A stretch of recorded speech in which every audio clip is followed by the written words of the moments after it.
मस्त रवा फ्राय पापलेट खाण्याचा विचार केला.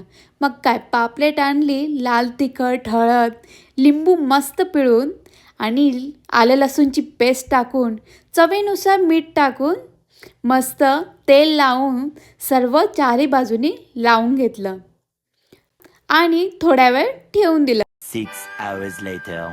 2-3 तास ठेवून छान मॅरिनेट झाले. तर रवा, तांदळाचं पीठ, लाल तिखट आणि छानसं मीठ टाकून मिक्स करून घेऊ.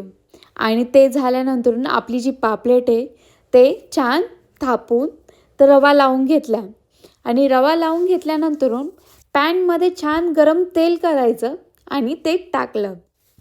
एवढं छान वाटतंय ना, मला तर आत्ताच पाणी येतं आहे.